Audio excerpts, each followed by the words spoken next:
Mark Twain said it this way: there was never yet an uninteresting life. Such a thing is an impossibility. Inside the dullest exterior, there is a drama, a comedy, and a tragedy. Simply put, everyone has a story. I believe that too many people take theirs for granted. Some people never think about their story, their life story. Some people never process it, nor do people often learn from others. And even worse, most people never, ever tell their story. Over the next few weeks on the Wise Idea podcast, we are focusing on listening and learning from not just our life story, but from the life story of others and even those around us. We want to take our thinking about our own life story to another level. We want to have an appreciation for life in general and our lives in particular. It's hard, to fully appreciate parts of our life story, often while we're in the situations themselves. That's a thing called hindsight. One person said it this way: the historian is a prophet looking backwards. Arthur Conan Doyle of the complete Sherlock Holmes series said it this way: it is easy to be wise after the event. Oh, that's so good. Milan Kundera said it this way: we go through the present blindfolded. Only later, when the blindfold is removed and we examine the past, do we realize what we've been through and understand what it means. So simply put, we're going to evaluate our life stories. I ask you the question today: what is your life story?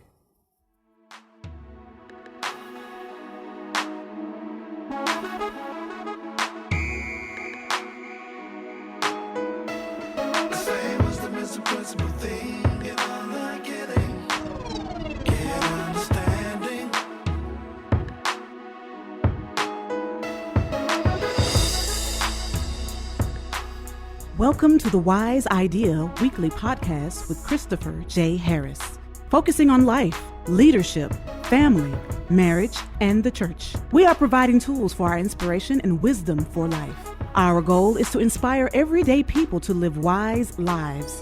If you're new to us, we release a brand new podcast weekly on Thursdays. Thank you for tuning in for this week's episode. Here's our host, Christopher J. Harris.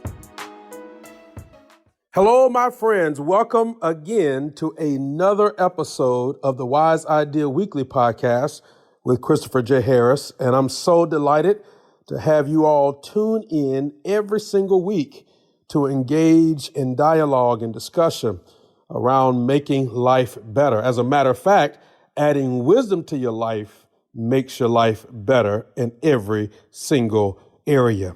This year, 2019, is moving quickly along. We are now moving right into Mother's Day weekend.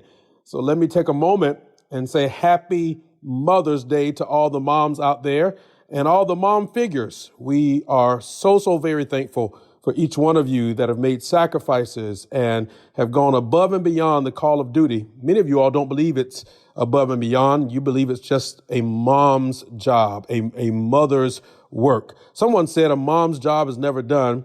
I agree with that. I think that a parent's job is probably never done, but that's maybe another conversation for another day.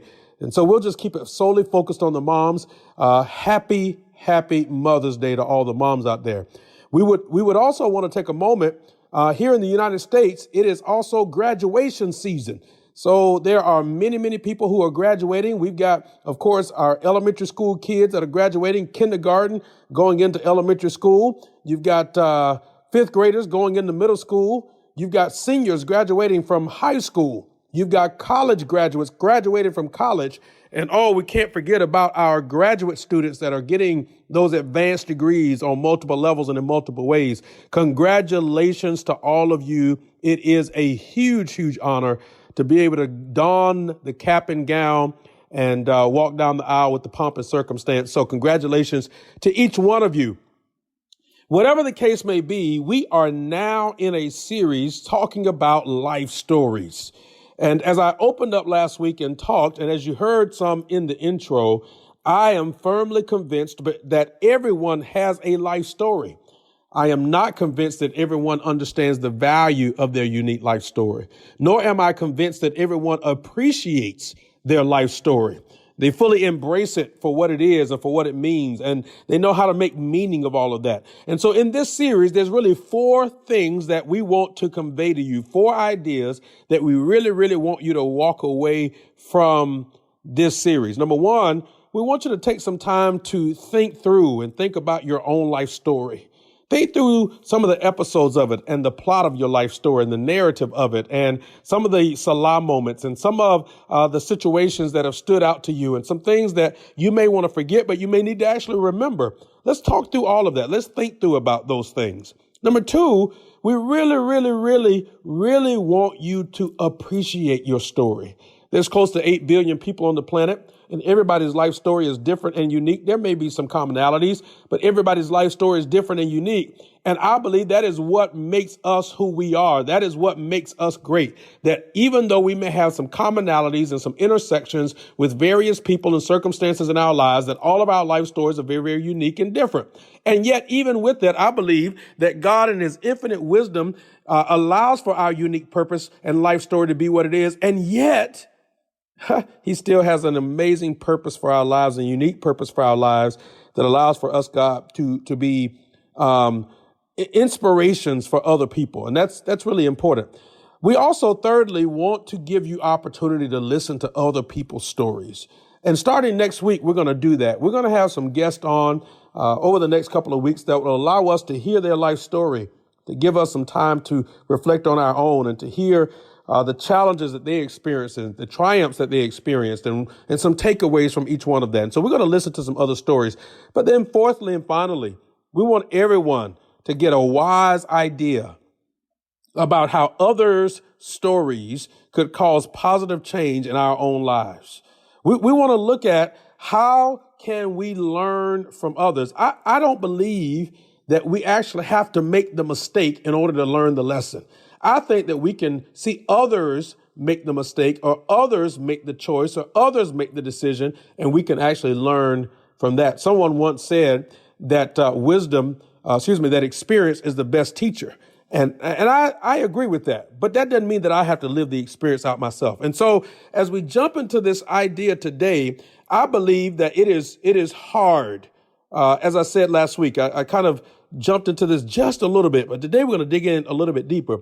It is hard to fully appreciate parts of our story while we are in the situations. There's this thing called hindsight. One historian said this, that the historian is a prophet looking backwards. It is easy to be wise after the event is over with. So today what we want to do is we want to get on a plane, go 30,000 feet in the air and look from a different vantage point to our life story.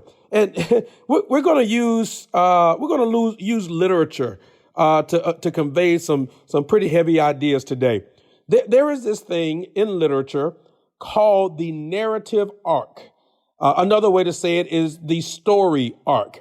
And what this refers to is the chronological construction of a plot in a novel or a story. The chronological construction of a plot in a novel or a story. And I'm a bona fide nerd. So I heard about this concept a few months ago and I started doing some digging and just looking into what it means. And typically a narrative arc looks something like a pyramid made up of the following components: an exposition, the rising action, the climax, the falling action, and the resolution. And to put it in layman's terms, all of us love a story with a great ending. Now, universal to both fiction and nonfiction, the narrative arc or the story arc refers to the structure and the shape of a story in its chronological order. The arc is made up of the events of your life story, the sequence, the chronological nature of these occurrences in the particular plot. And it determines really the peaks and the plateaus that set the pace for your life or the pace for your narrative arc. A good arc is vital if you want to engage your readers from start to finish and deliver a satisfying conclusion. So the problem is immediately that we notice that we really are not necessarily just telling our narrative arc or discovering our narrative arc just to engage other people. We are doing it in a way that impacts our legacy. Now, social media has impacted this in an incredible way because oftentimes we will think about our life story in comparison to somebody else's life story and devalue and not appreciate our own narrative arc. In the broadest terms, the narrative arc is shaped by the beginning, the middle, and the end of a story. Now, you may already be familiar with maybe one classic example of a story or narrative arc. Boy meets girl, boy fails girl, boy gets girl again. They ride off into the sunset. Now, this may sound very, very, very oversimplified, and it really is. But when you add to the complexity of a basic story arc, in part, it is what differentiates one story from another, even when you're dealing with some of the same ideas. Now, here is where all of this gets a little murky, because sometimes our narrative arcs are not as clean as boy meets girl, boy fails girl, boy gets girl, they boy and girl ride off into the sunset. Sometimes our narrative arcs are complex, and the meaning of various conversations and events are not always in chronological order. Sometimes our lives get messy. And what we have to do is, as I said last week, when we're talking about making meaning, we have to back off from the situation a little bit, go up 30,000 feet, look down at our life story from beginning to present, and see what in the world is going on.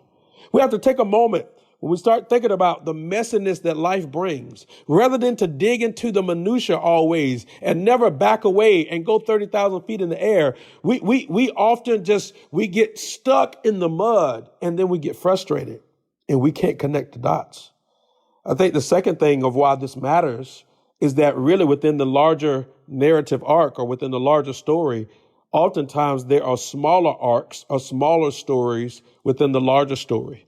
There can be multiple scenarios and plots and arcs going on at the same time. Now, for anybody that's listening to this that is into literature or into art or English, they are in love with what I'm talking about because they know that there can be multiple plots. And oftentimes what makes the story more interesting is when you actually take a step back and look at the multiple narratives that are going on. What I am trying to convey to you in these series of episodes leading into this life story series is this grand notion that there can be multiple narratives going on in your life that fits within a larger narrative arc.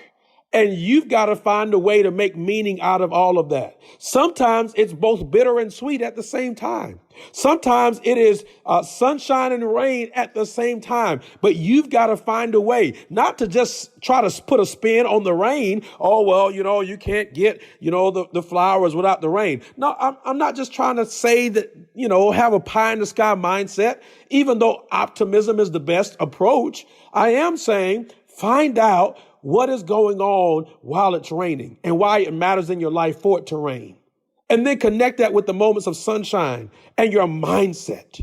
And then connect those dots together and figure out what your larger story is. Here's the other thing, and this is very important. What are you telling yourself on an ongoing basis about these events? What are you telling yourself? What is the self-talk that you get into about your narrative arc? I remember at one point in my life that I was not very confident in my own life story. And I would allow other people to devalue certain events and circumstances that were going on in my life. And the only reason I'm not necessarily giving you detail is because I don't want to throw anybody under the bus or embarrass anyone. But I do want to acknowledge that oftentimes we allow other people's voices to be louder than our own voice. And in the process of allowing other people's voice to be louder than our own voice, we discredit our own story. No, your story matters. Your story is important. And the self-talk that you have, the meaning that you make from these events, from these circumstances, is very, very important, which leads to this idea. What are you overlooking in your life story? Every single one of us, we've got conversations, we've got events, we've got interactions that have happened to us that may not mean anything to anybody else, but absolutely should mean something to us. I will never forget certain conversations that people have had that they had in passing, but it stuck with me for a long, long time. No, it's very important for you to make meaning. It's very important for you not to overlook both the good and the bad, the challenging and the good in your life. Andy Stanley, a pastor in the Atlanta, Georgia, USA area, said this, that it is really more important for you to know why something is working when it's working rather than knowing how to fix something after it's broken. If you don't know why it's working when it's working, it's going to be hard for you to fix it when it actually breaks. And I believe we can apply that to our life story.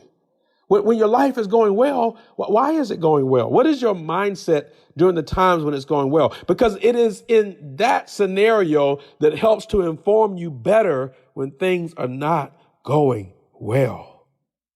Yeah. When you look at your life from end to end, from moment to moment, what is your life story?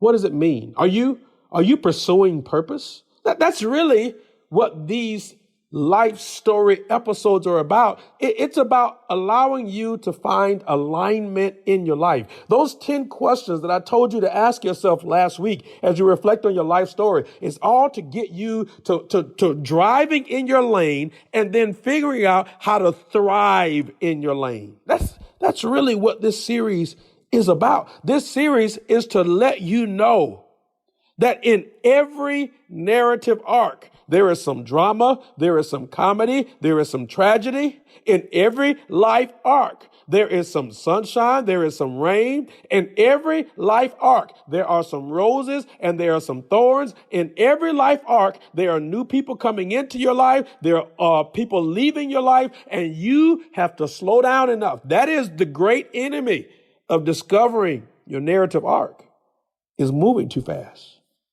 Sometimes we just get in a rut. We get up in the morning, we go through our routine, we go to work, we get out from work, we go through our routine, we go to bed, and we repeat that cycle over and over and over again. I just believe that life is not meant to be lived on autopilot that way.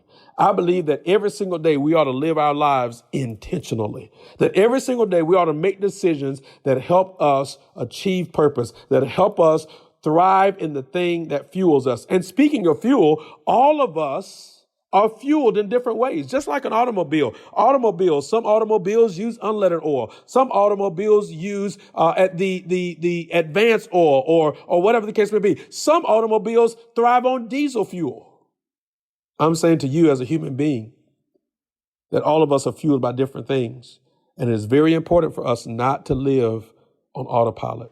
So as we go through this series over the next couple of weeks, this episode today, last week's episode, is just the introduction. It's the appetizer to get you to begin to wrap your mind around. Hey, listen, what is the larger story in my life? What is happening? What is going on? What are the circumstances that are taking place? What is the story that I am currently writing? Because the truth is, when you close your eyes for the last time here on earth, you would have already preached your own eulogy. You would have already left your legacy, the seeds for your legacy. It will then be up to others based on what you've said, based on what you've done, to determine how to help connect those dots together. So I want to challenge you as we go through these series of episodes about the life stories. Think about your story. Everyone has one. Too many people take theirs for granted. Some people never think about it. Some people never process it. Some people don't learn from others. But then more drastically, most people never tell their story, even to themselves. I'm going to end today's broadcast the same way that I end every single week. But I hope I've given you something today to think about. I want to challenge you now. Live wisely. Thanks again for joining us on another episode of the Wise Idea Podcast with Christopher J. Harris. We hope you enjoyed our time together. If you did and would like additional resources and information, you can find the previous episodes, show notes, featured guest information, and more at www.thewiseideapodcast.com. We also invite you to join the conversation on social media. The Wise Idea Podcast is on Twitter and Facebook. Find us at The Wise Idea and at our Facebook group, The Wise Idea Podcast. On Instagram, find us at The Wise Idea Podcast. Our host is also on social media. You can find him regularly on Twitter, Facebook, Instagram, LinkedIn, and Pinterest, all located at CJ Harris 1. Finally, if you enjoyed what you've heard, head over to iTunes and or Google Play and leave a rating and review for other listeners to find us. Our podcast is also on Stitcher, TuneIn, Spotify, and iHeartRadio. Thanks again for joining us. We will see you the next time. Live wisely.